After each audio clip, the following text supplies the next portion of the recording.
Social media پر سندھ میں تعلیمی اداروں کی بندش کا اعلان کرنے کے بعد وزیر تعلیم سندھ سعید غنی والدین اور اسکول انتظامیہ کے خدشات کو دور کرنے میدان میں آ گئے۔ وزیر تعلیم نے واضح کیا کہ تدریسی عمل کی معطلی کا فیصلہ کراچی اور حیدرآباد میں کورونا کی شرح میں تیزی سے اضافے کے بعد کیا گیا۔ اور ایک چیز ہم نے جو پہلے سے طے کی ہوئی ہے کہ اس سال بچوں کو بغیر ایگزامز کے پروموٹ نہیں کیا جائے گا، تو اگر ہم بر وقت اقدامات نہیں کرتے اور خدا نخواستہ یہ اسکول کا جو کلوجر ہے وہ زیادہ طویل ہو جاتا ہے تو اس میں بچوں کا پورا ایک سال ضائع ہو سکتا ہے، بچوں کے 6-8 مہینے ضائع ہو سکتے ہیں، کیونکہ یہ پورا ہمارا جو اکیڈمک پلان ہے وہ ری شیڈیول ہوگا اور ساری چیزیں آگے چلے جائیں گی۔ نجی اسکولوں کی مختلف ایسوسیشنز کے سربراہان نے وزیر تعلیم کے اس فیصلے کو غیر جمہوری اقدام قرار دیتے ہوئے احتجاج کا اعلان کر دیا۔ یہ ایک اچانک ایک سنڈے کو ٹویٹ کر کے ڈیسیجن لے لیا جائے تو یہ اس کو ہم نان ڈیموکریٹک ڈیسیجن لیتے ہیں، جو کہ ہمیں بالکل ہی منظور نہیں ہے۔ ہمیں بھی اب جا کے آگے یہ بھی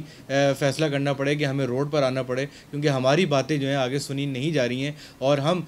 اس کا آغاز کل اسلام آباد سے کرنے جا رہے ہیں۔ وزیر تعلیم سندھ نے اسٹیئرنگ کمیٹی میں نجی اسکولوں کی ایسوسیشن پر واضح کیا کہ ان کا کام محکمے کو مشورہ دینا ضرور ہو سکتا ہے، مگر عمل درآمد کرنے کا اختیار سندھ حکومت کے پاس ہے۔ کیمرہ مین علی جان کے ساتھ سید وسیم، ڈان نیوز، کراچی۔